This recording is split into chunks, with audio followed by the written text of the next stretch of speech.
back from lunch. Thank you.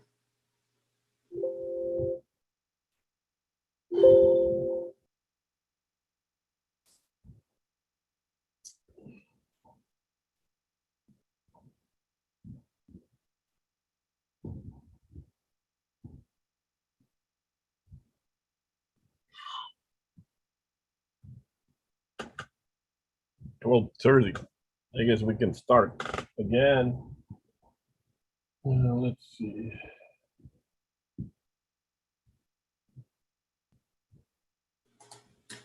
Chair Yabis, would you like me to take roll call to see if everybody's back from lunch? Yes, please. Okay, I will conduct a roll call. If you can answer here, that'd be great. Carolyn Ballard. Here. Thank you. David Callaway. Here. Vice Chair Dudley.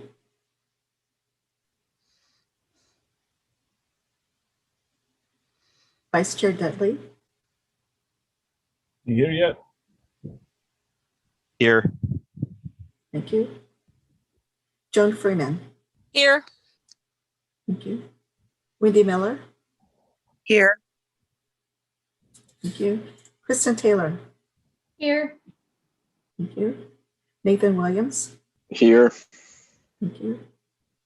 We do have Chair, and we have Chair Yabis. Thank you. We do have quorum. Thank you.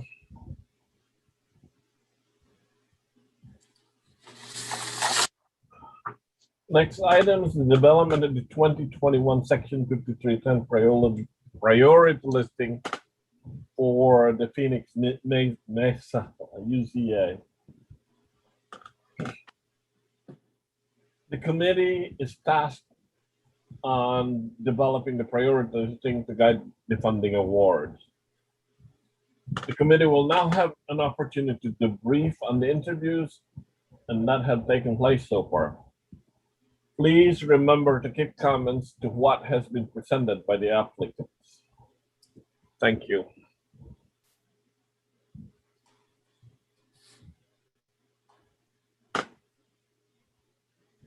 Are there any comments on the presentations, the interview?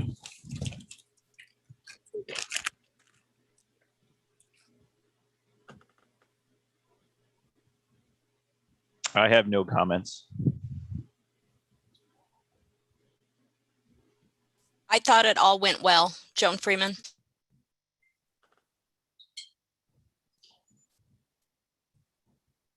This is Wendy Miller.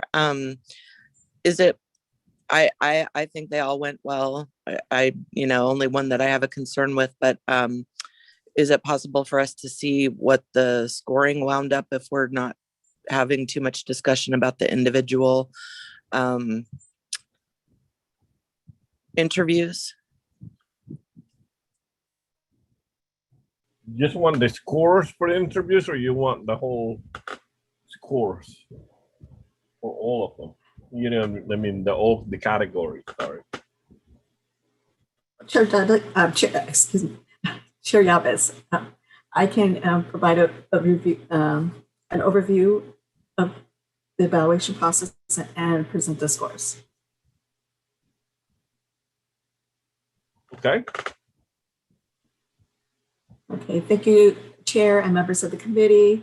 First, I would like to start off to thank the committee for providing our 5310 applicants the opportunity to provide an interview and present to you.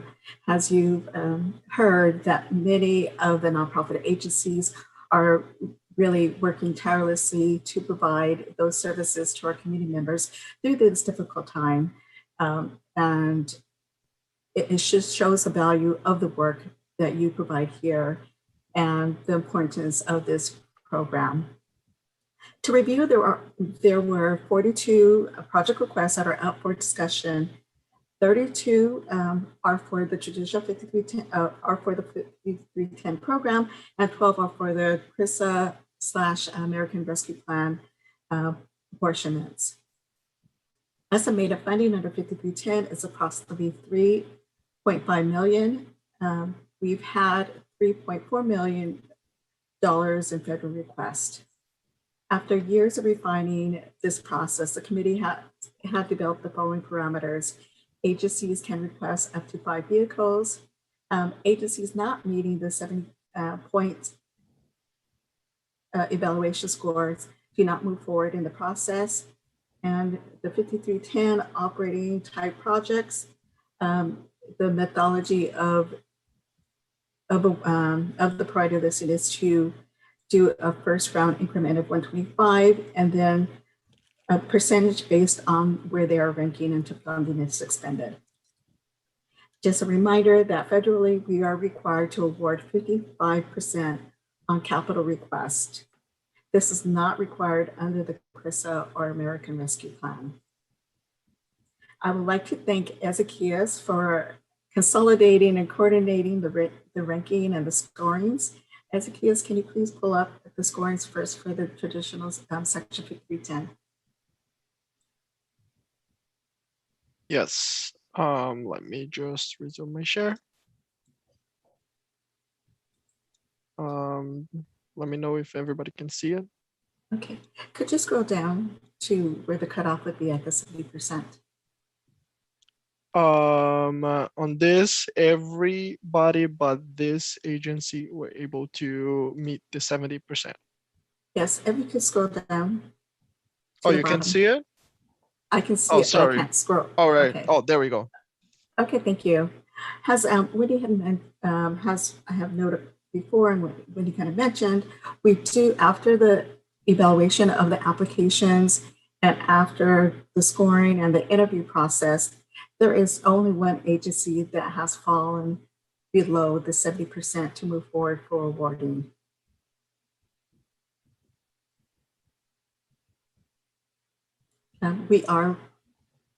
Is there any discussion regarding this?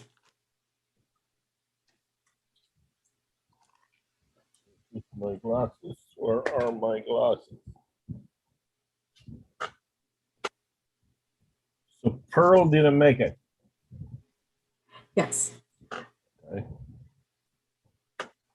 Through consolidating the scores and the evaluations, Pearl Transit with their exceeding ADA services application request did not make the 70-point cutoff to move forward for awarding.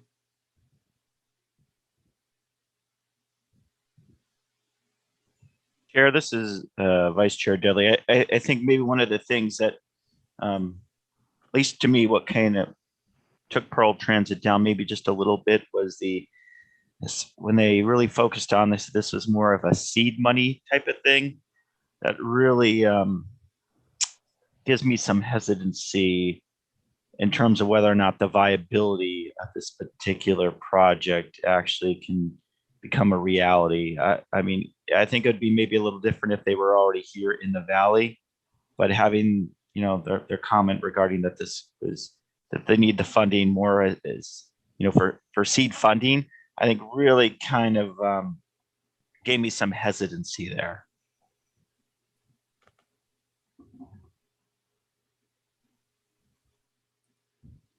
Thank you, Vice Chair Dudley. Any other comments from the committee?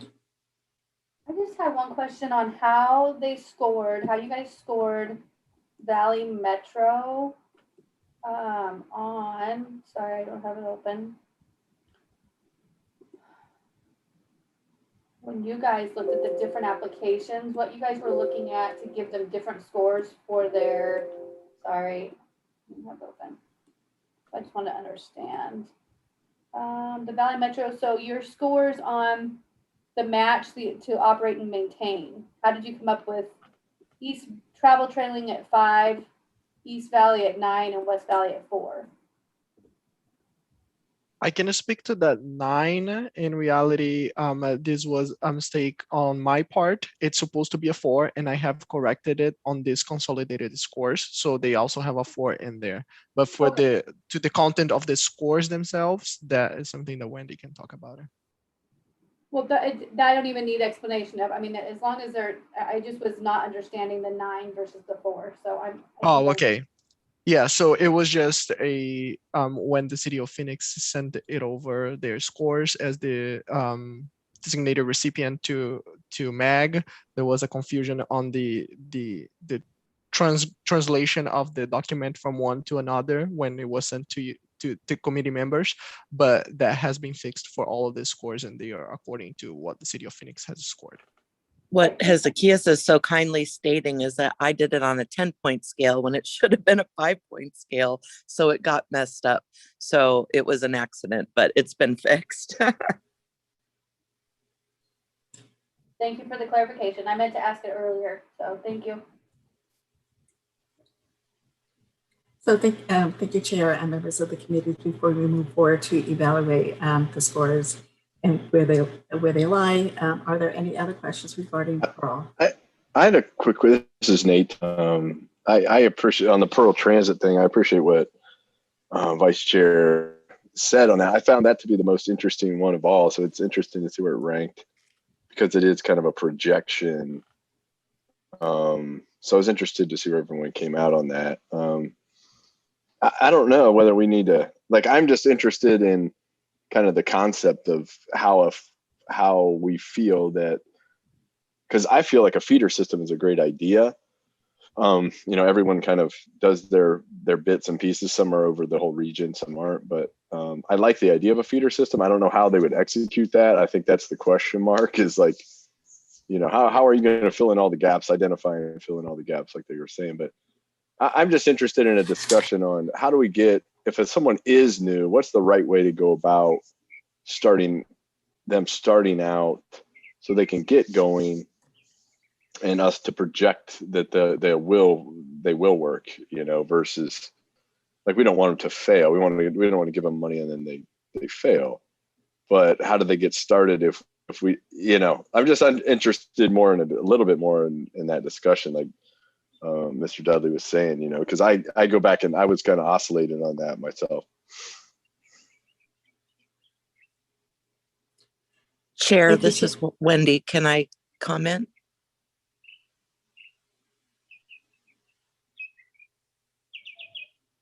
Is that a yes, Chair? Yes. I never find the button when you want them. Oh, sorry. I just try to be respectful. So there was a large list. I mean, I don't think that there's any problem with having new services. And, when Dee Dee and I, did our technical workshop and everything, the general idea is there. I think that the scoring reflects the actual execution and the commitment to this region and the knowledge of this region and how it works. Some of the stuff seemed almost too good to be true. And the questions that were asked, they did not submit those timely, but the answers were not thorough and didn't really give us what we were looking for to find that. So I think they were given an ample opportunity to shore up and give us the information that we needed in order to say yes. But I don't think that the application was very successful. Some of the concerns, revolved around, the vehicles that they mentioned in their inventory. Were those, currently here, or were those other places? Were those the vehicles they were going to utilize in the system? They couldn't answer that. They talk about some people using their own vehicles, but them also having vehicles, and they weren't very clear on, the knowledge of how many ADA vehicles they would need. Some of the questions on, you're asking for positions of 8 drivers, but what about, if you're covering the entire area 24/7, is 8 drivers enough to be successful? I'm just not confident that for this service that they did their due diligence in providing all the details. It was kind of like, yeah, well, if you give us this money, then we'll come and figure it all out. It just didn't seem as solid as, I know they've been successful in other regions, I think we all know as members of this region how complicated our transit can be. And I was a little bit concerned that we didn't get the sense that they really understood the needs of our region and how it's set up. And they talked about creating a database where the database, they said they were going to avoid duplication, but they were pretty much creating a database that's already handled by Valley Metro and an inventory that's done by MAG, but they didn't mention any type of coordination when we kept asking them about coordination with, those agencies to get that information. There was nothing about reaching out, holding meetings, getting more information. So, there was a long list of concerns for me and on the execution of the actual application and the answers to their questions. However, if there was, a commitment to come and, I know they have to come up with a lot more resources than $150,000 that they're requesting, but they didn't seem committed to doing that on the front end. And then applying after they've been coordinating in the area and kind of like proof of concept in our region showing us, that it was going to potentially be a successful project. And it was kind of a little bit of a roll the dice with federal funds when there really wasn't a good solid foundation. So those are some of my concerns. And I think why at least my individual scoring as a committee member, reflected that. Thank you, Wendy, Chair, and members of the committee. If I can follow up, I just wanted to, we did have, Phoenix and MAG did have a one-on-one technical review of the application, and we did provide those suggestions to connect with other transit services in the region. Also, precedents for this program, the committee has made the determination not to move forward with agencies that have that did not have existing services in the region, and this could be due to uncertainty of the services, sustainability of the services, making sure we are expending federal funds. So we did have some concerns regarding awarding federal funds to an agency not yet established. For other nonprofit agencies, if they did not make the cutoff, and MAC staff will also do with this agency, we will always provide support after the program. We definitely,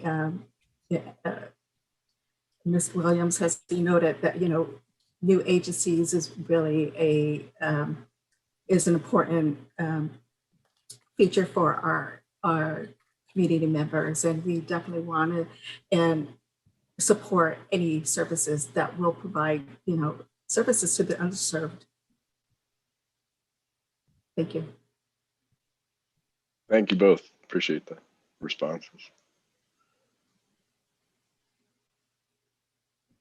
So, chairs, members of the committee, if there's not any more comments on this, so with the consensus of the committee would be to not move forward with Pearl due to not meeting the 70% point cutoff.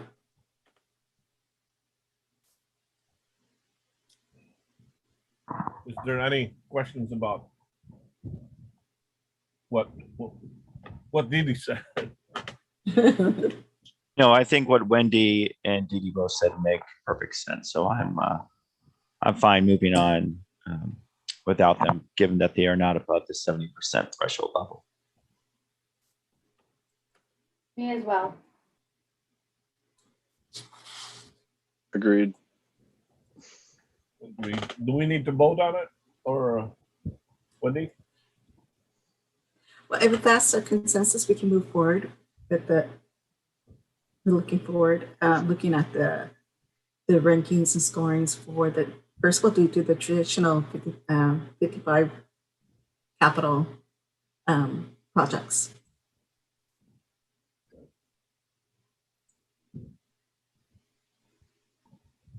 Can we, Chair, can we sort them by capital and then operating below? is it possible to sort by capital projects and then, that would meet the 55% and then in score order, secondary sort? Sure, Right members of the now, committee. Right now, I can't. What I can do is that once we're talking about just the capital, I can remove all the operating and we look only at the capital, and then I can do the same thing when we look at the operating. Chairs, members of the committee, yeah, as a case, if you can do that, we can move forward and talk about the traditional capital requests. And again, it is a voter requirement to meet the 55%. As I noted previously, this is where the ranking lies. We do have Chandler Gilbert Arc, the Center for Rehabilitation's two requests, STARS, two requests, UCP, Beatitudes after that, Foothills Caring Corps, Gompers, Benavia, Valley Life, Independence Plus, SL, the Opportunity Tree, Gompers, the SL preventive maintenance, the other SL was for the vehicles, One Step Beyond Vehicles, Northwest Valley Connect preventive maintenance, One Step Beyond preventive maintenance, SAVI for Southern Arizona for the vision impaired vehicles, Justice Center vehicles, Hacienda Healthcare preventive maintenance, and the Central Arizona Council of Development of Disabilities with vehicles. Had I noted previously, we may be below under our 55% allocation for capital request.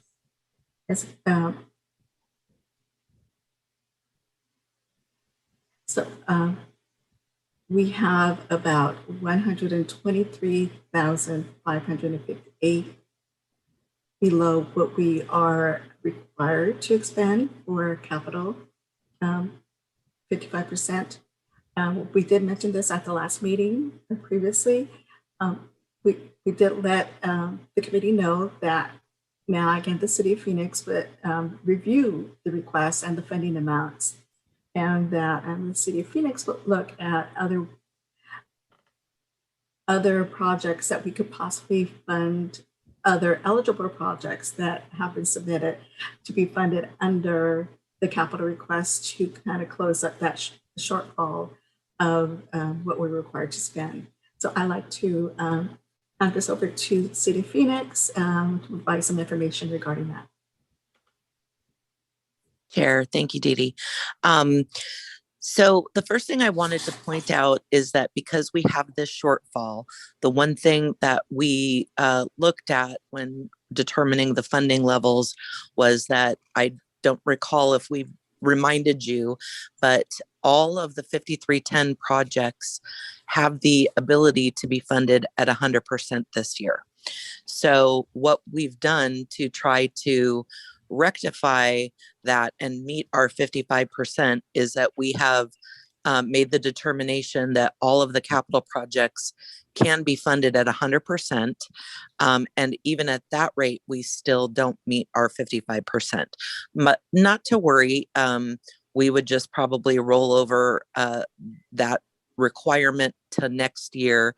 So we would have to meet our 55% from this year first and fund out of those funds first, and then on top of that next year do our 55%. So our hope is that through making sure that we've done our due diligence at advertising the program, making sure people understand the benefits of preventive maintenance, things like that. If there's not a need for that many vehicles, that's fine. But we just want to make sure that, we're spending down these funds as quickly as possible.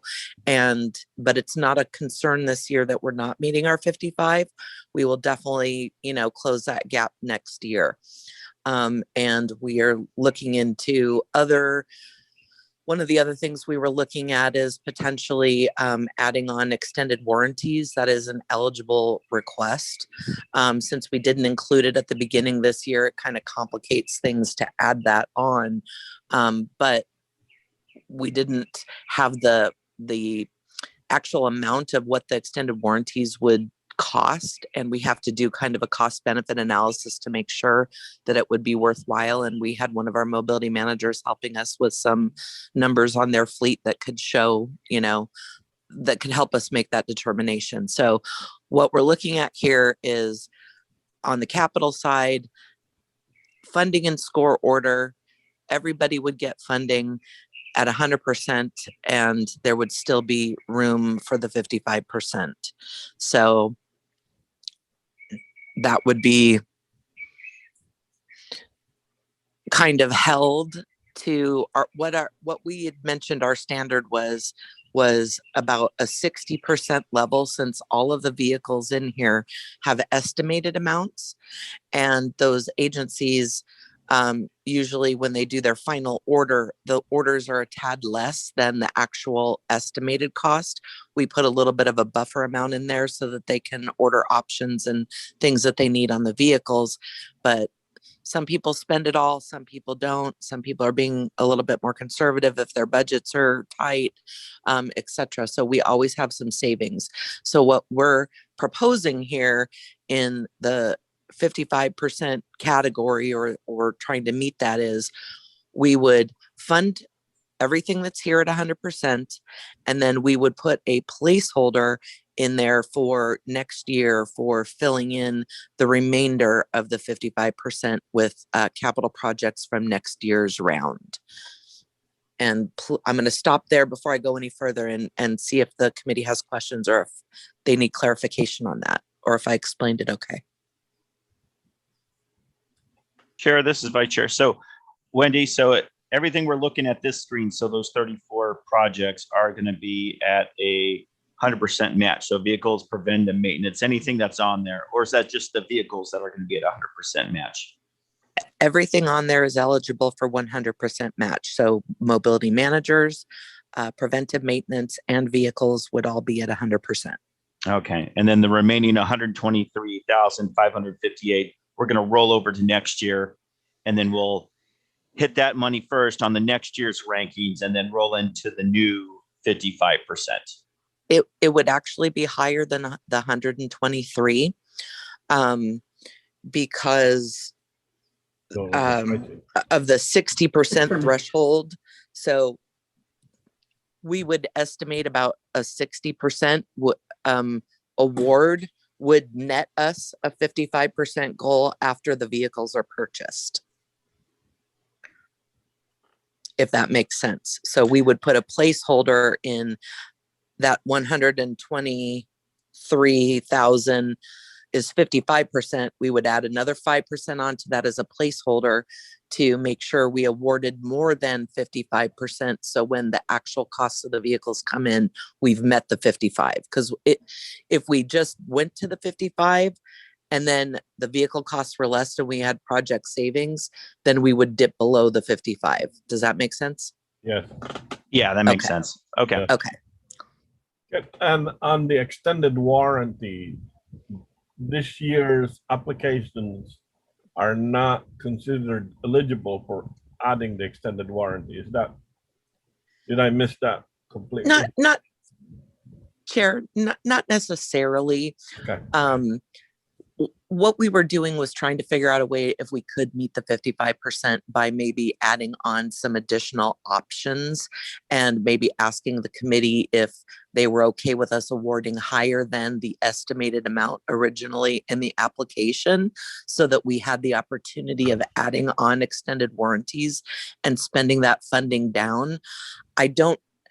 I'm not positive yet. I'm still working on this project, so I don't know for sure whether or not we can do it.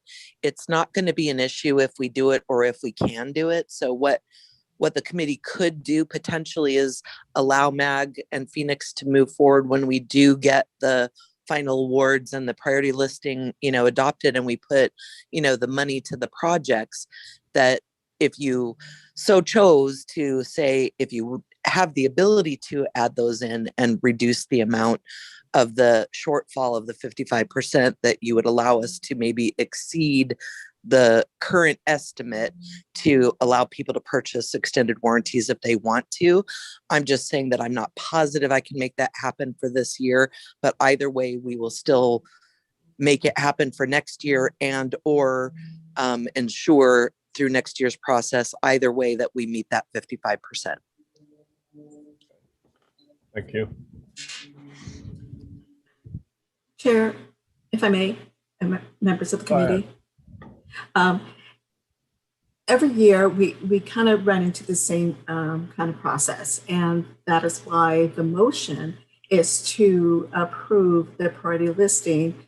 As Wendy has said, MAG and the City of Phoenix and preparing for the tip and ensuring that we pass it through the committee process, is that the vehicles are always a moving target until we place a procurement and we know the amount of purchase, that the amounts may differ a little bit. We may have more, we may have less. And so this is a process that we've gone through throughout this whole program. Thank you, Dee Dee. And I would also add that, you know, for really what we're trying to do is make sure that everything that we're suggesting to try to make sure we spend these funds expeditiously is just the transparency piece. We just want to make sure that everybody's aware of, you know, the challenges that we're facing with CRISA, ARP, it's a lot this year. And we're trying to make sure, and because of COVID, it really reduced the amount of vehicles that people were requesting. And because they use their vehicles, some use their vehicles less, some used them just as much, but we did see a decline in that. And because they didn't run their service as much, they weren't having to maintain their vehicles as much. So the request for preventive maintenance was slightly down because they had leftover funding from last year. So, and their request was only to meet, you know, the shortfall difference between the 2 years. So we're just trying to, you know, be transparent on what we're trying to accomplish and how we're trying to go about doing it. And so, you know, just wanted the committee to understand it and be okay with it in general.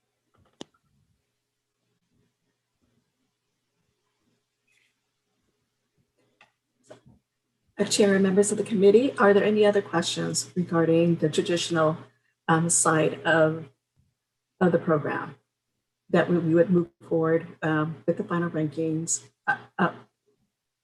move forward with the priority listing based on the rankings, and that we would roll over and add a placeholder for next year's not any shortfall to get us to the 55%, and that we will move forward with 100% awarding for traditional capital.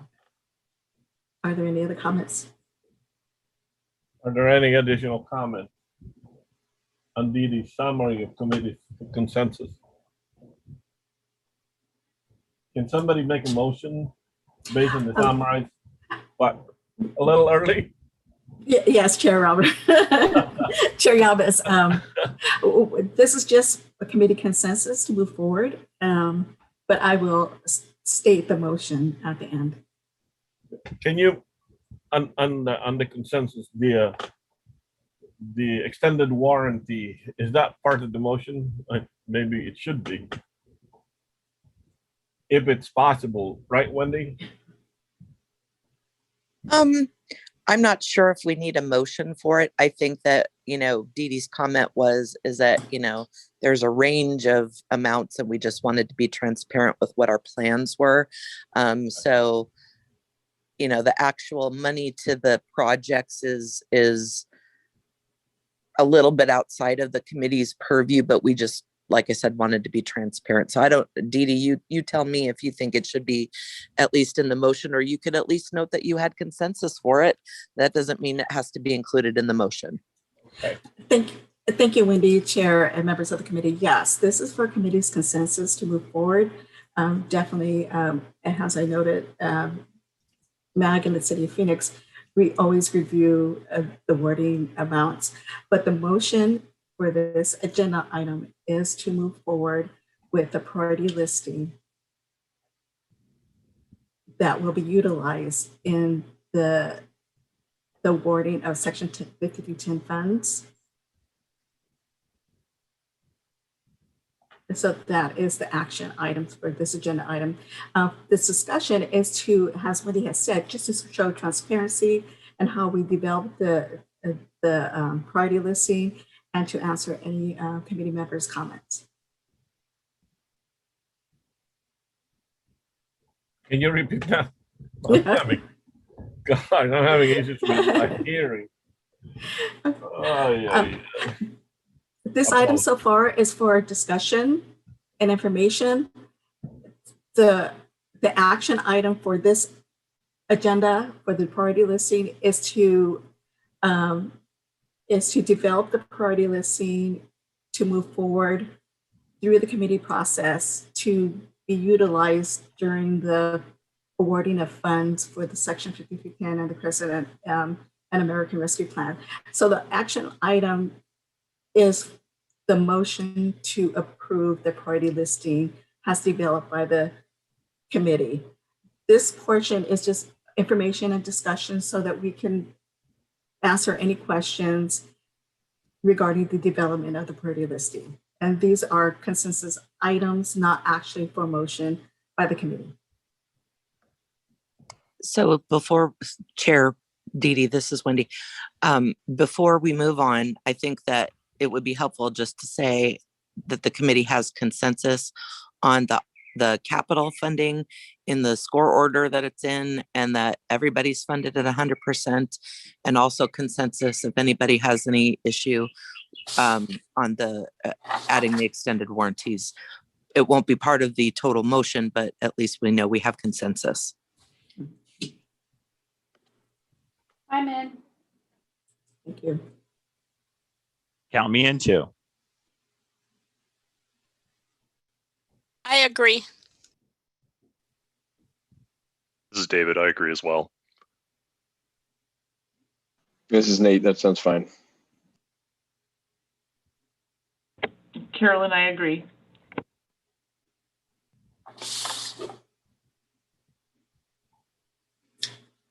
Thank I you. mean,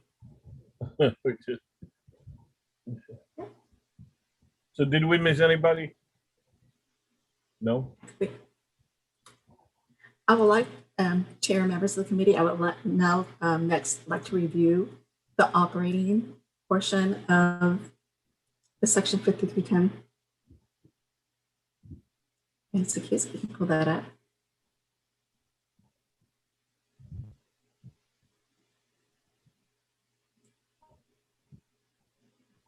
So the total allocation available for the operating side of the program, and this does not include the 55% that is federally required. We've already removed that, and the 10% administration for the program. So it's a remainder of about between 30. Actually, the committee had suggested a 60%. So this is about 35%. And based on the ranks and the consolidation of the scores for operating, we do have the City of Phoenix Public Transit Alternatives Program. First, second is the Valley Metro Accessibility Improvement. Valley Metro's Transportation Alternatives, East Valley Right Choice, Valley Metro's West Valley Right Choice Program. Next, we have Foothills Caring Corps Volunteer Program, Northwest Valley Connects Volunteer Program, and Wyopus Volunteers Program. And again, Pearl Transit will not move forward due to not making the 70-point cutoff. The committee had requested at the last meeting, since this is a new apportionment funding available to the program, that we look at funding scenarios for this. I would also like to say that not only is, oh no, sorry, I jumped ahead. That's for Krista. We have already, the committee at the previous meeting had approved the method of awarding. So if you can show the funding amounts. So the committee had approved that for capital request, regarding the funding, and that we would do a 125 pass through, and that the remaining funding would be based on the percentage of where they ranked until funding is expended. Zacchaeus, can you provide that information? Yeah, so according to the last discussion on this topic on providing the provided on March, the committee decided to do a first pass of 125,000 times the scores for each one of the applicants until the amount is expended, and if it's not expended, then a second pass of the remaining amounts times the score. As you can see here, I also have the formula in there if you want to check. I have here the score. In this case, would be 125,000 passes times the average Excuse of the me, points. Zacchaeus. Yes. I'm sorry, we can't see the full Oh, you can't? spreadsheet. Oh, No. sorry. I guess I didn't do this. Now you can, right? No. No. I can see it. It's just the operating. Okay. There's I only can't- not there's sh- yeah I there's can't only see the 7 of funding them. amounts. Yeah, it's just the operating right now. I excluded the capital, so we can see just the Okay. operating part. Okay, maybe it's me. So as you can see in here, all the requests that are above 125,000 receive that calculation of the 125,000 passes. The ones that are below are getting their amount request times their scores, and then with the amount remaining available, we do a second pass with the remaining of the remainders of the requests until all funding available is apportioned, which will end with the Valley Metro East Valley right choice. Chair If you have any Didi questions. Hezekias, yes. When we voted on this, it was a long time ago. I'm just gonna ask because I don't remember. Are we sure that we did the amount times their score below, if they were requested below 125? I can confirm that with you on our minutes, but the process would be the same for all of them. If it's 25,000 or if it's below, the method wouldn't change. So what I thought I understood you to say, for instance, Foothills Caring Corps asked for $42,053. If you took 125,000 times 87%, would that not fully fund Foothills Caring Corps? From what we had talked on the meeting on March, it was that for 125 or the full amount times the score, whichever comes first. Okay, that makes Yeah. sense. I just wanted to refresh my memory. It's fine the way it is. I just curious. Yeah. So it was whichever comes first. So in the case for these 3 last ones, because they are not at 100 above 125, then what comes first is the amount request times their score. So Hezekiah, let's look at Foothill Caring Corps. So that would be 42,053. 87.5% of that number equates to Yes. 36,796. Exactly. Okay. And the same goes for Northwest Valley Connect. This 7,000 is 83% of 9,354, and so on. And then explain how okay, so that'd be the first run. And then the second run is the remaining amount. Just, thank goodness, City of Phoenix says 500,000, makes it a little easier. So that 118,750 is 125,000 times 95%. So those first couple ones are all that 125,000. Exactly. Okay. All this 4 first Mhm. They are not the amount that they requested times their score. Yep. They are 125,000 times their Times score. the percentage, and that gets those particular numbers. Yes. Okay. And then now explain the second pass and how that works. So the second pass would be the remaining amount. So 500,000 minus 118,000 would give an amount of 300 and something times, again, the 95%. So whatever is left that they still need to get apportioned times the score gives this number, and so on. Correct. So, Sorry. go From ahead. the city prize, I just wanted to, I mean, I get the funding point, but if you look at the, and I am a West Valley city, but if you look at the West Valley ride choice being, it's less than 1% or 1% or 1 point average. And they're getting less than half of what they asked for. So it doesn't sit well with me when you look at that and how, I don't know if there's anything that can be done, but they're less than 1 point away from East Valley Ride Choice, yet they're only getting, half of their funding. So I just had to make that point.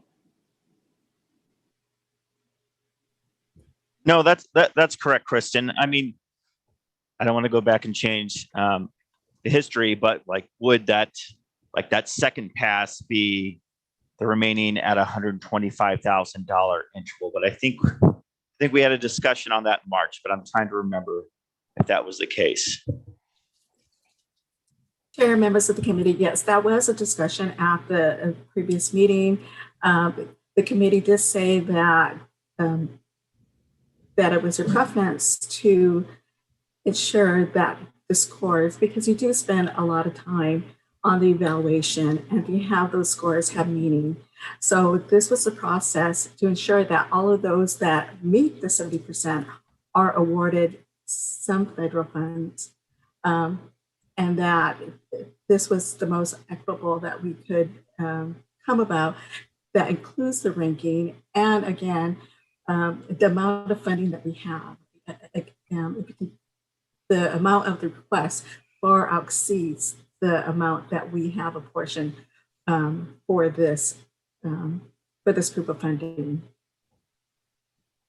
So I get it. I understand we talked about it. It just doesn't look right. It just doesn't sit well with me. So I just wanted to make it public note. It doesn't look right. Chair Dee Dee, this is Wendy. I know it seems every single year, the unintended consequences of the formulas that we choose, there's always something that, the cutoff somehow doesn't, work out exactly, if we were just to pick and choose and do it differently, but I don't know how else to do it. We work so hard on those.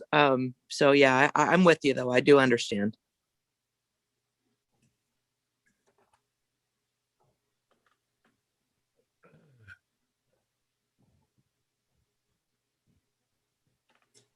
Are there any other comments from the committee? Yeah. So Phoenix will get 118,750 plus 367,168. Is that correct, or am I Yes, reading that's this? correct. Do you want me to show the totals? Yes, please. Yeah. Can you add one column?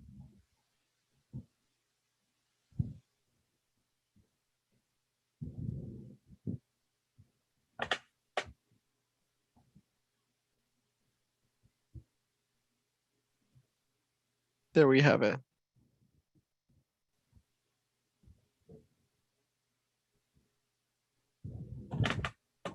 $226.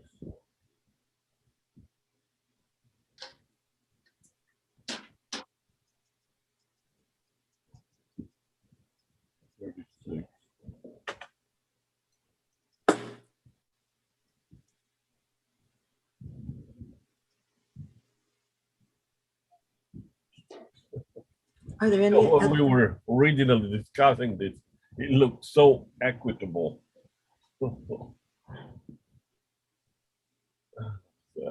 Chair, members of the committee, and it's also, as the committee had noted at the previous time, is also the amount of the requests.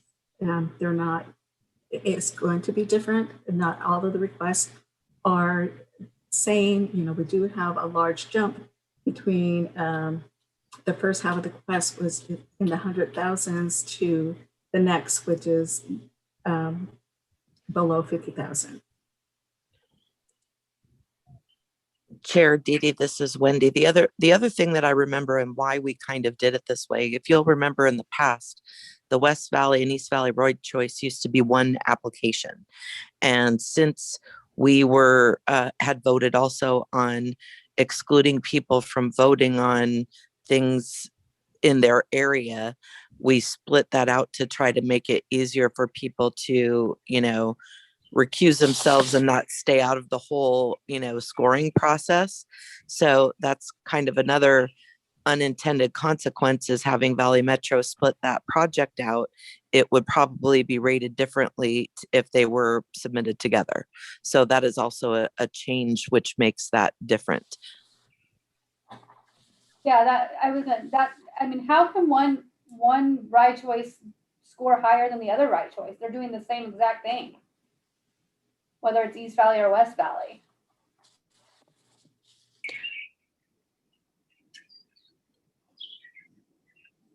Great question. I think we'd have to go back and look at the scores to make sure. I mean, I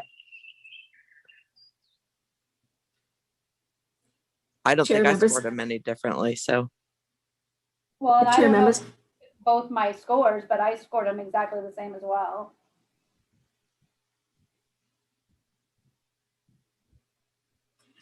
Chair, members of the committee, I think also into consideration that they are two separate. They do serve, they're not a regional, it's not a regional program. They do serve separate cities. And I think part of that evaluation, and this is just my guessing, is that looking at the cities that they serve, the population that they serve, and the density all kind of comes into play in the evaluation of those two programs.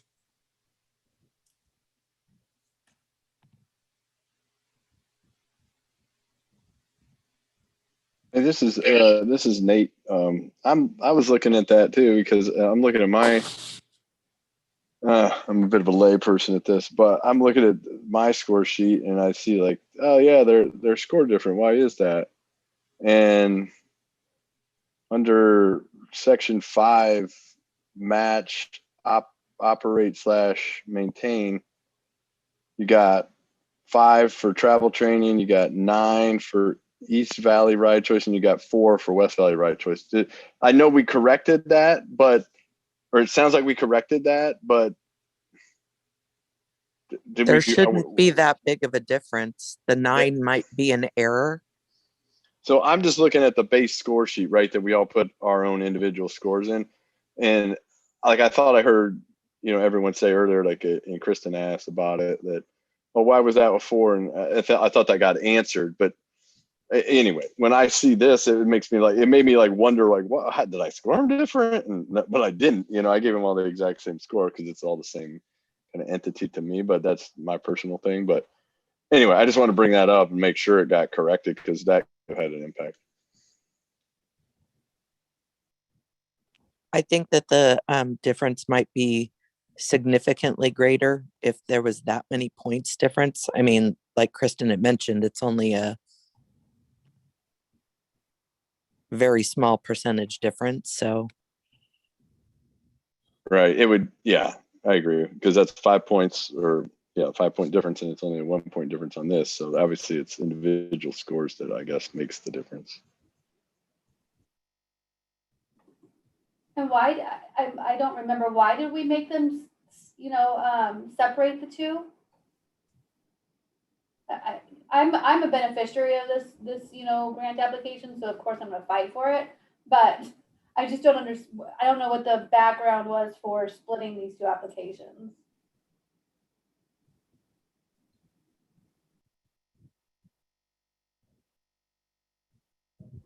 You're muted. Thank you, Chair, members of the committee.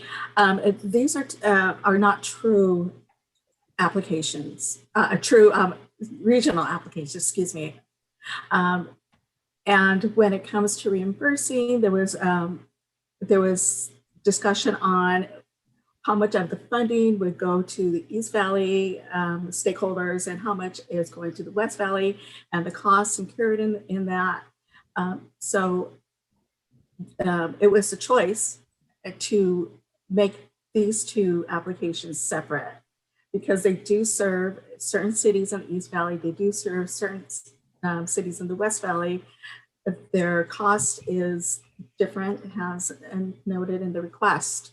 And it was a cleaner kind of reimbursement so that we could show when we do the reimbursement on the federal level where those costs were incurred and how it was done.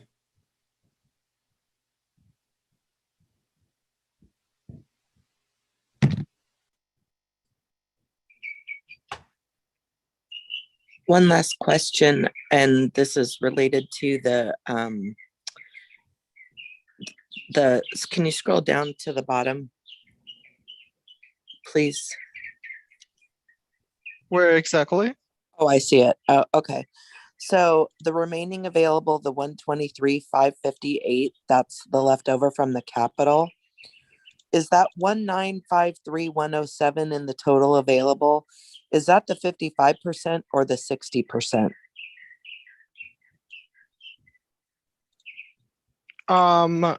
This is so this 1.953 is the 55%. So is the 1,242,886 total 35%?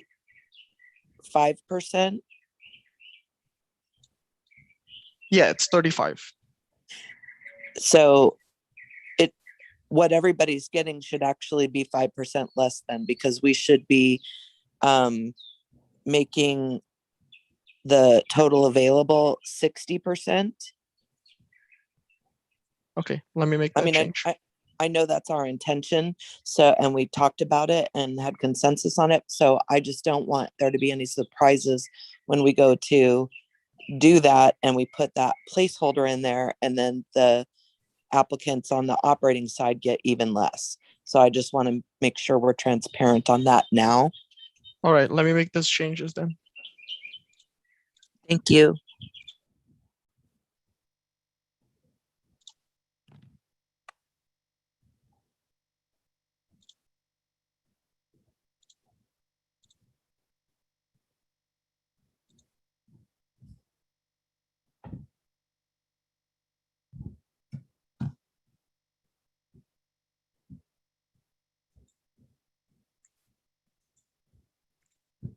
All right, so this is how it looks with the changes.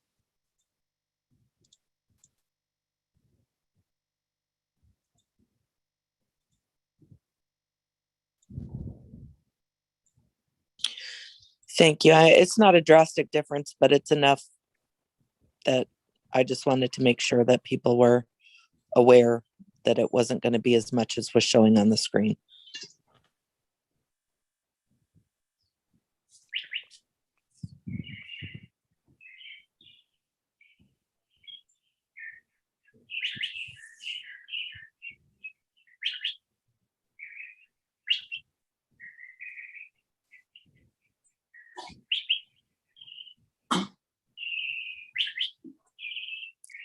Chair, members of the committee, are there any other questions or comments?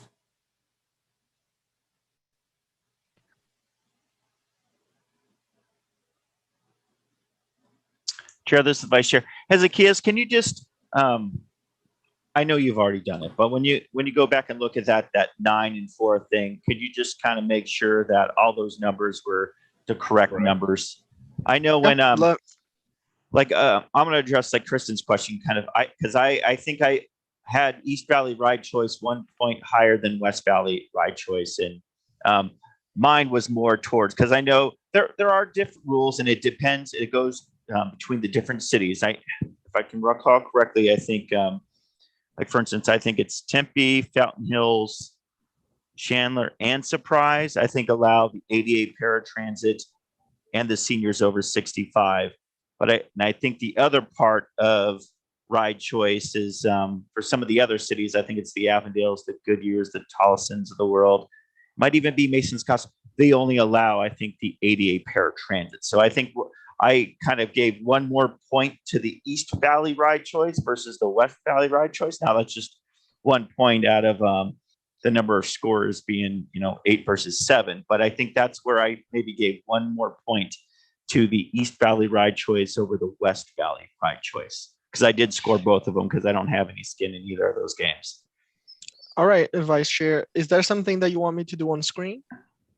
No, I can do it really quick. Yeah, if you could just go back and look at that, what we were talking about, that 9 and 4 point things, just making sure that that 9 is truly a 4 versus in case a number 9 somehow got in there, that would kind of skew the scores on the individual ranking sheets. Or how it kind of went in there. I don't know the process that you made. Because I know the one that I sent over, I think may have had that 9 in there, but unless that you changed it to a 4. I'm checking them right now. And Ray, one more.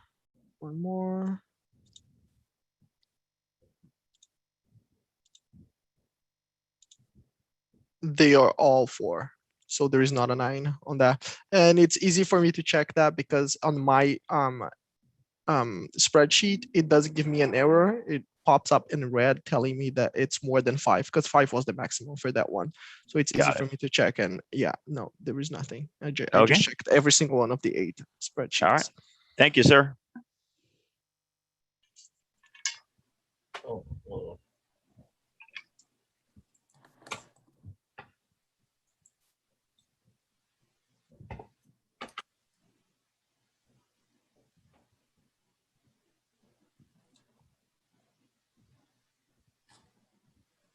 Chair, members of the committee, if there are not any other comments, Chair, we could move to the CRISA and American Rescue Plan funding, but we are still open for any comments. Are there additional comments?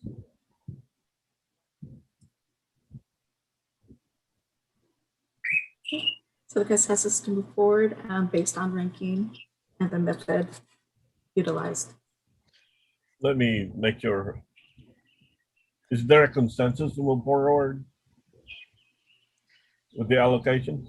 Chair Didi, before that, I just wanted to make the quick point that these, because there was more than 100% of the funding request, we opted to leave this at the 50-50 match. So these are not being utilized at 100%. But yes, I have consensus. Yeah,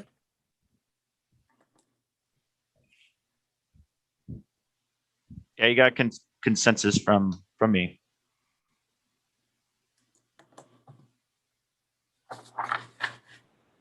Consensus from Joan Freeman.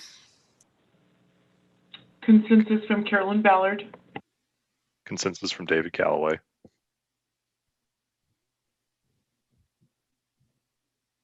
Consensus here, Nate. Regin Lee from Surprise.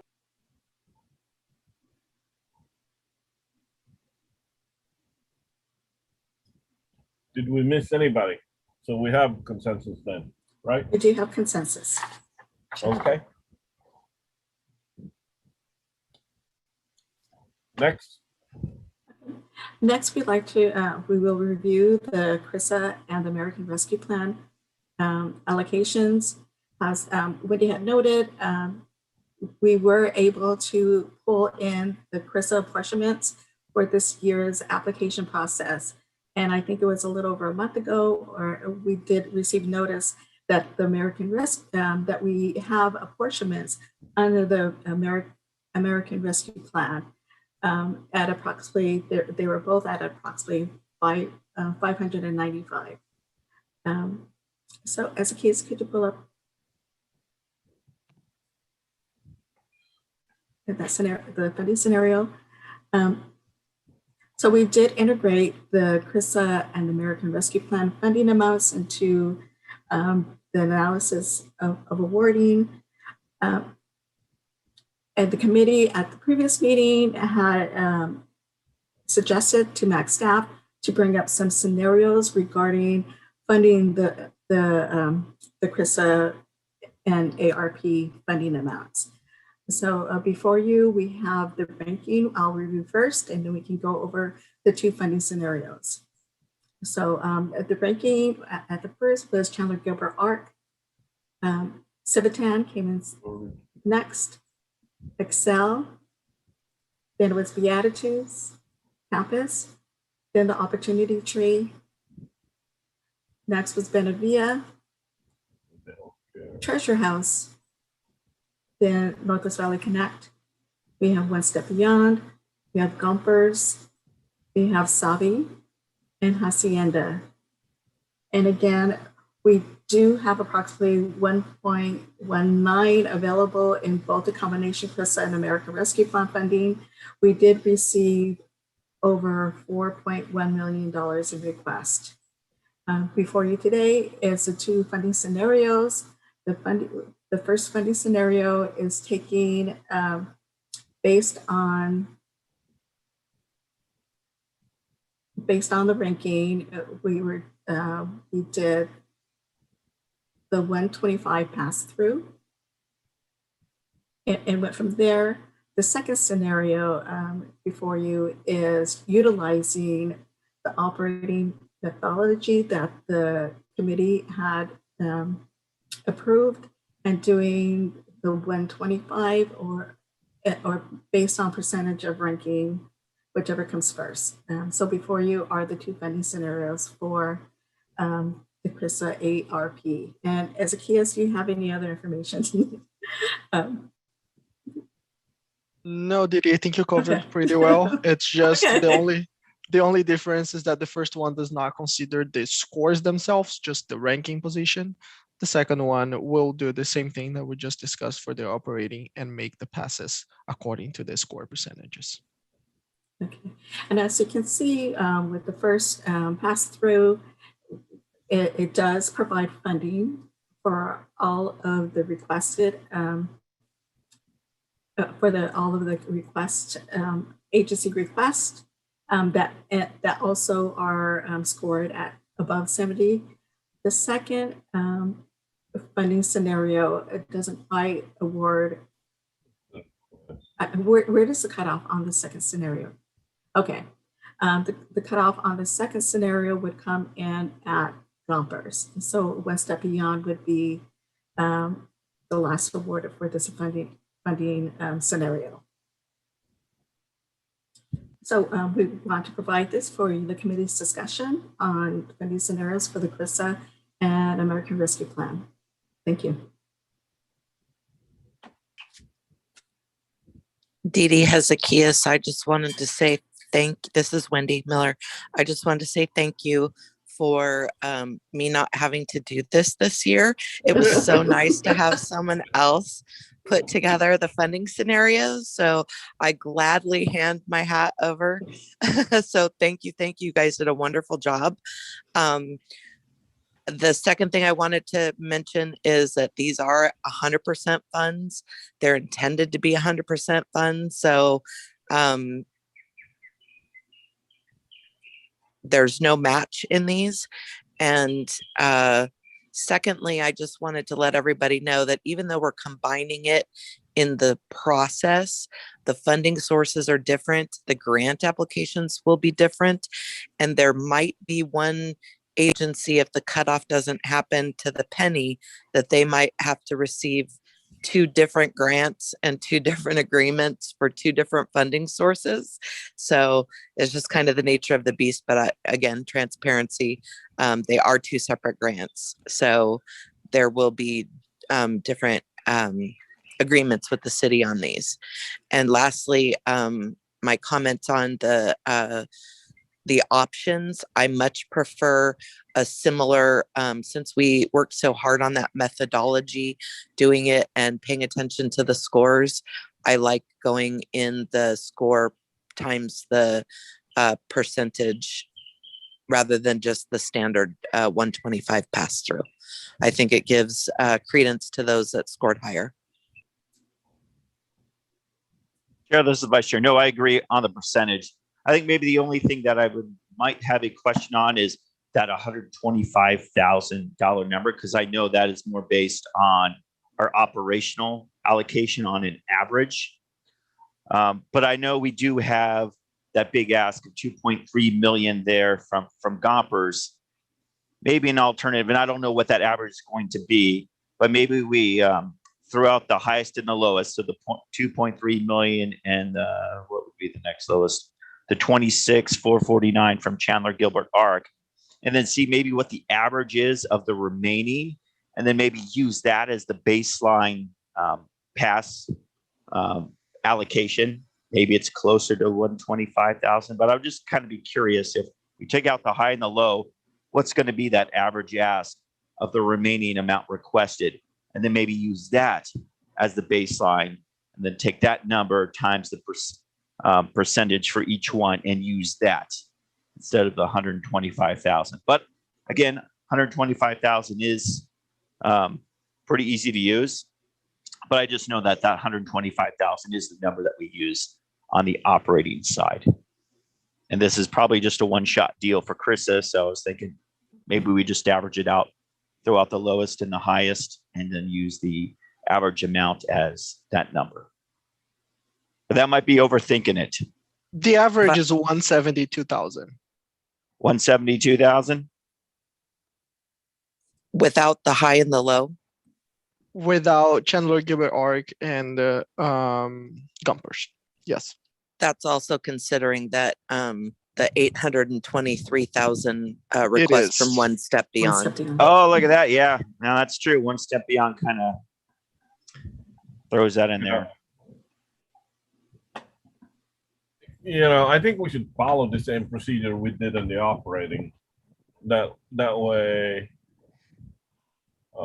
it's easier to justify. We're not trying to tweak it every time we think. Since we already voted on the previous one, maybe we should stick with it. Chair, I agree. These are operating funds, just like traditional 5310 operating. So we're treating them the exact same because they're all operating requests. Yes. I don't think the 125 is that far off some of the requests. I mean, a lot of them are under that. There's only 1, 2, 3, 4. There's only 4 of them. Am I counting wrong? 5? 1, 2, 5. 5. Yeah, there's 5 Yeah. that are above it. And then there's 1, 2, 3, 4, 5, 6, 7 that are below it. So it's actually pretty in the middle of the requests. If you looked at the mean or median, or, you know, if you were a lot bigger of a math geek than me, which isn't hard to do, I think we're still well within the range. So I say the 125 is okay for now. And should we have years of Krista to come, God forbid, I hope that isn't the case. I hope not. But if we had years of Krista to make those determinations, you know, we could obviously make a change based on historical data. But for now, I think it fits. Okay. No, I agree. I definitely like the percentage one, and I'll go with the 125,000 and passing in the percentages. Hi, this is Nate. I had a quick, strange question. It seems though that the folks who asked for the most, even though they scored probably the lowest, I know the Gompers got cut off, but you know, looking at One Step Beyond, because they asked for more money, they got lucky, I suppose, that they didn't know the ARP funds were coming in, and they're getting the most out of anybody because they asked. It's something just seems strange when I look at these numbers, though, you know, and it's like,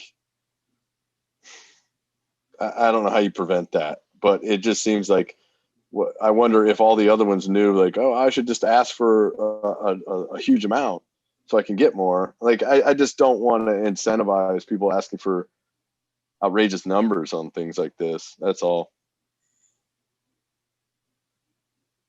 There's two that ask for like huge amounts of money, obviously. Astronomical numbers. You're right. But maybe that's a thing to solve on the next iteration of CRISA. But I think we did. Didn't we go into the process though, Dee, asking them to say, hey, tell us what your true costs are in terms of what you need? Chair, members of the committee, yes, during the application training workshop and the one-on-one technical, we did advise to ask to request the amount that is needed under this program. We did not provide a limit, and again, it does go back to disparities in the ask amount, and they are that is based on the agency. Chair, members of the committee, to follow up with Dee Dee's comments, is that in the technical assistance reviews and in the initial budget reviews, I did dive pretty deep with these agencies and ask some pretty tough questions in terms of, how are you determining, we reviewed these at length. Some of these agencies obviously are not asking for everything that they lost in revenue. Some people were just conservative in their requests and some people asked for everything, but I don't think there's anything, we did not limit them at all. And some people took that to heart and asked for everything possible. But I don't think there's anything egregious with the requests. If they had these losses, it's really the purpose of those funds. So I think that, we did request, and some of these agencies had to make some changes to their budgets in order to clarify and make sure that we're getting the right numbers. So I feel pretty confident that these numbers are good. Okay. So Wendy, so these numbers that are actually the amount requested, they have been checked to make sure that these are transportation eligible requests, or else they wouldn't be here for Chris. Vice Chair, yes, that is correct. Okay. Every request here we did review to make sure that they were eligible requests, that they had, the detail. I mean, did we scan their finances? No, but in terms of how we handle all the other applications, because these were new and because we were, having to look at these pretty heavily because they're new, we dove down pretty hard and tried to make sure that at least, the numbers that they were presenting were, and we did mention, that the committee would question the large requests, because that's our job, right? We always look at that and go, wow, that's a lot. But a lot of these agencies were hit very hard with COVID, and they lost a lot of revenue. If they had to completely shut down their services for quite some time, I'm sure it's only a drop in the bucket. And we also did, just as a reminder, dig down and ask the questions about if they had the triple P funding. I always want to call it a public-private partnership, but it was the basically the nonprofit Payroll protection. It was the payroll protection program. Thank you. I couldn't remember the name of it. So a lot of these agencies also did get funding through payroll protection. And so they were limited in what they could ask for because they were already getting other sources of federal funds.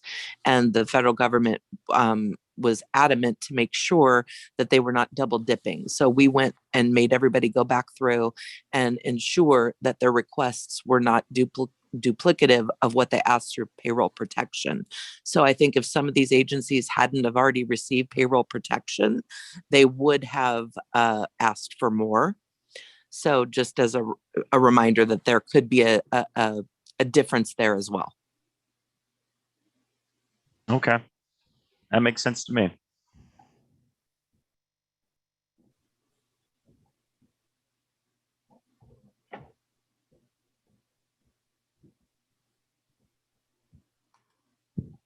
All right, so are we looking for consensus on this then? Yes, thank you. Okay. No, you got consensus from me, the vice chair.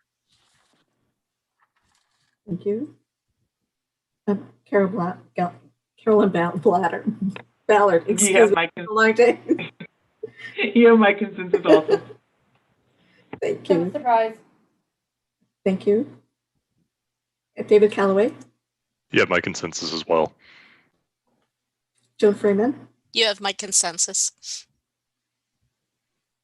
Wendy Miller, Consensus. Nathan Williams, Consensus as well. Chair Yabis. Consensus? Thank you.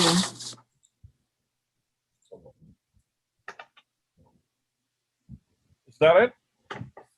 I believe that's it. Chair Yabis, members of the committee, if I may, kind of review what the discussion has been. We will move forward the projects.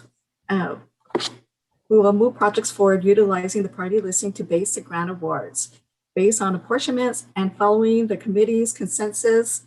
As noted, do not move forward with the Pearl due to not meeting the 70% cutoff, to roll over traditional funding shortfall to next year, adding a placeholder,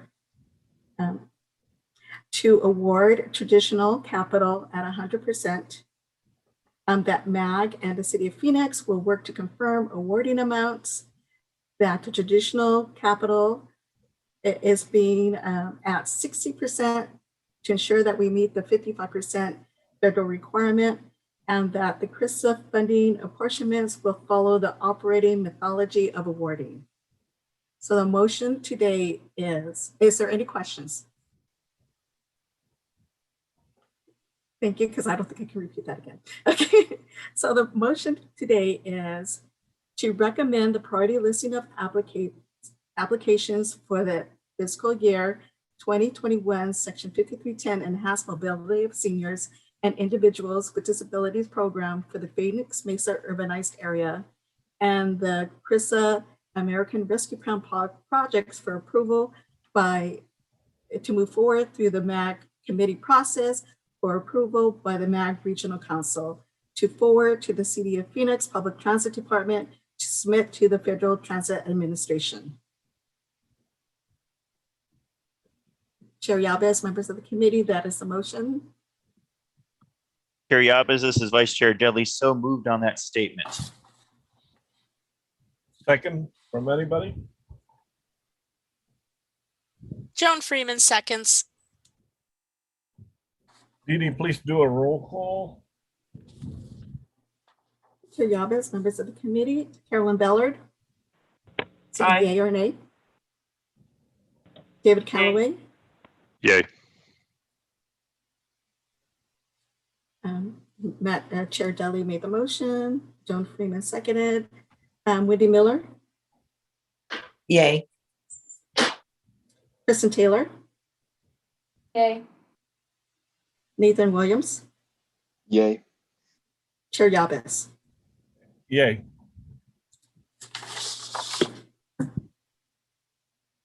Motion passes unanimously.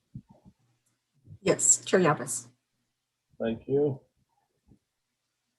I can't find my agenda. Do we have any more business to do?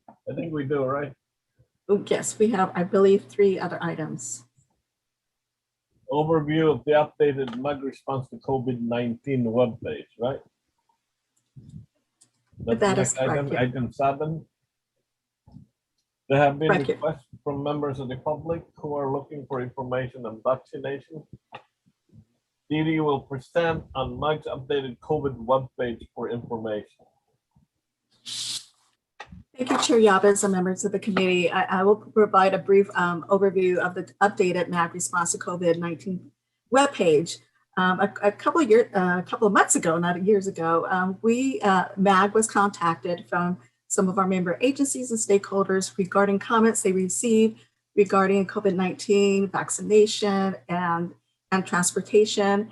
And I believe Town of Gilbert was part of that discussion. And during our discussion, what we determined really was the comment from the community was that they were not asking per se questions regarding transportation, but the majority of the questions were on where to find information regarding vaccinations. And during that discussion, there were only at that point 2 sites where you could get, for the public to get your vaccination, and that was at Grand Canyon University and the municipal stadium. Upon further discussion, we determined that there was different towns and cities actually doing their own programs and trying to set up other pop-up sites for vaccination. So instead of trying to recreate something that there's general information out there already, Max, we volunteered ourselves to take a look at what resources we had already. And what I found out was that we do have a COVID-19 resource page on our MAG website. As a case, if you can pull that up. So we thought this might be a better way to provide information to the public instead of, especially for individuals who only think those are the 2 areas to get vaccinations. Instead of having a city of Tempe resident, try to find transportation to Glendale to get to their site, we could provide information about what is happening in the city of Phoenix.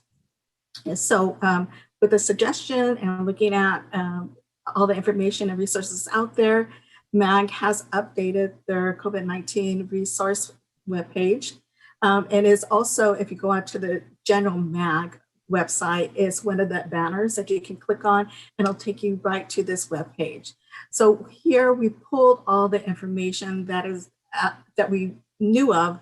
I pulled it together on one webpage that will make it easier for our community members to get the information they need, such as the CDC Vaccine Finder, Maricopa County Vaccine Location. There is a Department of Health Services. So we went from the national, the state, and then to the local resources. To the left of our website, we have your jurisdiction, the cities and towns, and their information. If you could click on the town of Tempe for their website. So when you click on the individual links, it goes directly to your member, your cities, your representatives' webpage, so that, as your city is continuing to update your information, this will go directly to your city's webpage, and it will provide that up-to-date information to those community members. As you can see, it has an example of Tempe. We want to ensure that we're making sure that we pull any other resources that we hear and provide that link on this webpage. So we just wanted to make sure that we are addressing the needs of our community. And as you noted, throughout all of our interviews, our nonprofit agencies, our cities and towns, they're all working together to provide those resources and get that information regarding vaccinations to our consumers, and especially for those that are underserved, those individuals that are older adults and persons with disability. Just recently, a couple of weeks ago, Ability 360 had a pop-up site specifically for individuals with disabilities. And as you heard throughout the interviews, more and more nonprofit agencies are having pop-up sites to kind of close that gaps of the vaccine resources to those underserved populations. Again, I just wanted to share this information with you. Please share the website if you have any questions from the public. And as you can see, it's on our homepage, on our MAG website. If you would like to refer, those questions to me, I would be more than happy to take it. But we just wanted to share this information for you so that you can serve your community members. That concludes my presentation. Are there any questions? Are there any comments? Chair, this is the vice chair. No, Wendy, this looks very good, Dee Dee. And I know most of our mobility managers, some of them kind of alluded it to. And since we are the 5310 committee, trying to serve, some of the most vulnerable out there, is maybe seeing what our mobility managers can do. I know transportation is a big issue trying to get to some of these COVID sites, and just maybe sitting down, working with our mobility managers, especially for our smaller nonprofits that may not have the transportation resources, and to see if there's the ability for some of their residents to maybe use some of the vehicles, the MAG vehicles that are out there to get to some of these vaccine sites. But yeah, I think this is a great site though. Vice Chair, Chair, members of the committee, thank you for that comment. And when we had our initial discussion with the stakeholders, the utilization of 5310 vehicles came into discussion. We also had a representative from Valley Metro, and because of the nature of the vaccination site at that time, where they weren't taking up walk-in consumers, there was a little difficulty in utilizing 5310 or public transit because they didn't have access to walk-in individuals. Somebody would have to go there and drive with them and sit in the line and then get that vaccination. A lot of our nonprofit volunteer agencies were kind of filling that gap. But again, the vaccination, we weren't vaccinating. And as you noted through the interviews with the volunteer programs, they didn't have enough volunteers to provide those trips. So we have been talking, thank you, Vice Chair. We have been talking and strategizing with our sub-regional mobility managers about how we can get, first the information out to the public and then access to those vaccination sites. And one of the things is, looking at the pop-up site instead of, the consumers, going to where the consumers are. And now information regarding vaccination sites are changing almost weekly. We are keeping that in part of our discussion, and we are going to continue that discussion regarding COVID-19 as agencies reopen their program. But we have been talking about not only getting our consumers vaccinated, but also getting staff vaccinated too. So thank you. No, that's great to hear, and especially as I think the number of requests for vaccines are going down as more people. I think that vaccine availability is there. So maybe even, if there's pop-up events at some of these nonprofits, maybe some of our mobility managers or some of these bigger agencies, and then they can try to coordinate to get some of those residents to do that. I think that would be a great idea. Yeah, what I know is that the Ability 360 has had it, and all the 3 mobility managers that we have, they have already had the pop-up sites in their own organizations as well. So it's being more widespread through the organizations, the availability through FEMA and other agencies to get those pop-up sites. Great, good to hear. Chair, members of, I have one additional comment. Hopefully it's a little commentary. I would like to thank Zacchaeus for volunteering. As we know, as we're going, further along with the vaccination, the volunteer rate is dropping. So I would encourage any, that you get the information out, that the more volunteers we have, the more appointments and spots that will open up. And it seems like the underserved, the older adults and persons with disabilities are the population that are really getting the appointments. So now it's open, I believe. I heard this morning, but are not making, getting their first round of vaccinations. So volunteer is great. That concludes my presentation. Thank you, Dee Dee.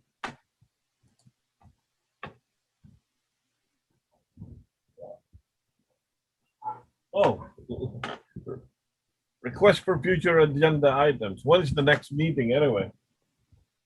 Or do we have a scheduled meeting next? Chair Yabes, members of the committee, that is a really great question. And normally we have our next meeting in August to review and debrief. And, you know, committee members had requested that we have it pretty close to the close of this. I just want to add that we're at the end of the extended year for the FAST Act, and that a new legislative act may hopefully be coming on board, which would probably be in October. And I just wanted to put to the committee, if you would like to schedule the next committee meeting in October, when we get more information on whether the FAST Act will be, you know, extended another year, or if they will have another act on the table. Okay. Chair Dee Dee, this is Wendy. I think October would be lovely because we've done so much with the tweaks on this process. I think that, you know, there's not as much, you know, we can evaluate CRISA and ARP probably better by then. That's when we will have been filing our applications and all of that. So if there's any changes that we would like to make, if we do get additional funding like that, it would be better discussed than in August. I agree. Works for me.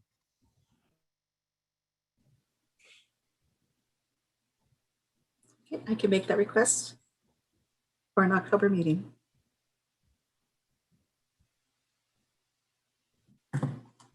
Matt, Any can you suggestions? make the request, Matt?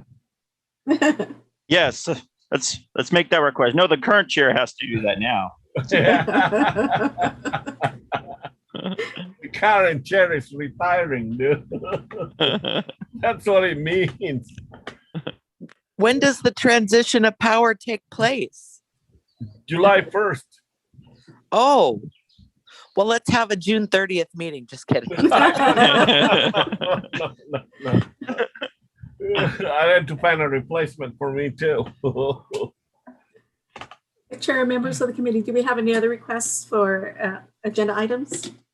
Yes, we don't. Do we have any more requests for additional agenda items? No, thank you, Chair Yabes, for doing such a wonderful job this year. We appreciate you. Yes, thank you. Time for retirement, ladies and gentlemen. Just retirement from being the chair, not from the committee or from the city of Tempe. Surely. It is both, all of the above. I've been here too long. We have Thank two you, more Wendy. I items. appreciate it, Wendy. I appreciate everybody. Too bad we can't see each other. But yeah, thank you for everything. You guys are wonderful people. And I appreciate all the support that you've given me during the last 2 years, 4 years maybe. And thank you. Yeah, great job, Robert. I mean, this nobody saw this coming, but yeah, with COVID-19 and going to virtual, you did a fantastic job because we were all just kind of winging it. But I think this turned out pretty well, and we'll see how this kind of maybe works for next year. Even maybe if we get out of COVID and maybe just doing the virtual meetings like we did this year for the interviews. That might be an easier way of doing things. So I think we should look at that going into next year. Maybe the committee can meet as a whole. That way, Matt can get us some lunch. But we can have the we can have the virtual interviews if we so want to. I think that's a great idea. I mean, it worked out really well this time. Chair, members of the committee, due to the far vast reach that this funding goes for, absolutely let these people call in and do a webinar. And with all due respect, I love Mag's potbelly sandwiches, but I can buy my own lunch. I want to work from home. All right, so next year, no potbelly sandwiches. All right. Oh, I love the cookies. All right. I think the last item on the agenda is adjournment. Chair Yabez, members of the committee, before we move on to adjournment, I would just like to add our thank you to the chair during this time and the committee. We've had to really move fast on our committee environment and moving forward with the interviews. I've said this before, we are one of the first MAC committees to move forward with a virtual meeting back in March. And so that was a great big learning curve for all of us. But I would like to thank the support of this committee and the support of the chair and working with MAC staff through this process. And we were able to roll out 5310 funding for 2020 and 2021. So thank you so much. And as I noted through the interviews today, that our agencies are on the front lines providing these services. So thank you so much for your support. And great job from you guys. I mean, Yeah. Dee Dee, Wendy Hezekias, wow. You guys, every year when I think it's been fantastic, it's better the next year. So, wow, good job. I mean, over the last couple of years, it's taken a while to kind of get into this process, but every year you guys amaze me on the stuff you do on the 5310 side. Wendy, you as the Phoenix, as the designated recipient, great job. Same thing with Dee Dee and Hezekias, great job. Yeah, it's been wonderful. You know what? I think I've been here with the committee for 8 years, or maybe a little bit more too. And there's always progression every year. The last 4 years, we have grown leaps and bounds as a committee. And thanks to staff, Dee Dee, Hezekiah, and Wendy, for moving it along for the better. Thank you. Hey, Matt. Yeah. Good luck. As the new chair. Hey, you know what? Next year is I think my 20th year on this committee. So I think I'll be chair. This will be the chair for the 3rd time. Oh, wow. Yeah, I know. But leaps and bounds from 20 years ago. Yeah, I remember. When I was a staff member for the city of Mesa. Yeah, I think you were. Yeah, I have been here much longer than 8 years, I think, actually. Too. That's crazy. And good luck on the vice chair. Are you still here? We thank you, Chair, and members of the committee. We did have a letter of request. That letter of request of interest for vice chair will go before the MAG Executive Committee next month, and we should have an approval by MAG Regional Council in June. Thank you. Well, time to adjourn, ladies and gentlemen. Good luck. Have fun. You have 3 hours left of the day. Hopefully we'll see you soon in person. It's raining at my house right now. And with that, I will make the motion to adjourn so I can go play in it. Oh, God. Thank you, Wendy. I will second that motion. Yeah, I did. Thank you, Heard Vice the Chair. motion. Thank you very much. Thank you, everyone. Thank you. Thank you, everyone. Thank you. Have a Thank good you. day, everyone. Bye. Stay safe out there. Bye-bye. Bye.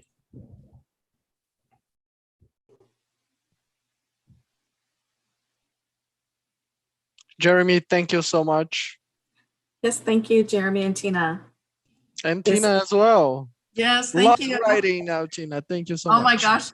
Yeah, Can we my stop recording? Yes, let's do that. And Jeremy, if you can stop already the live.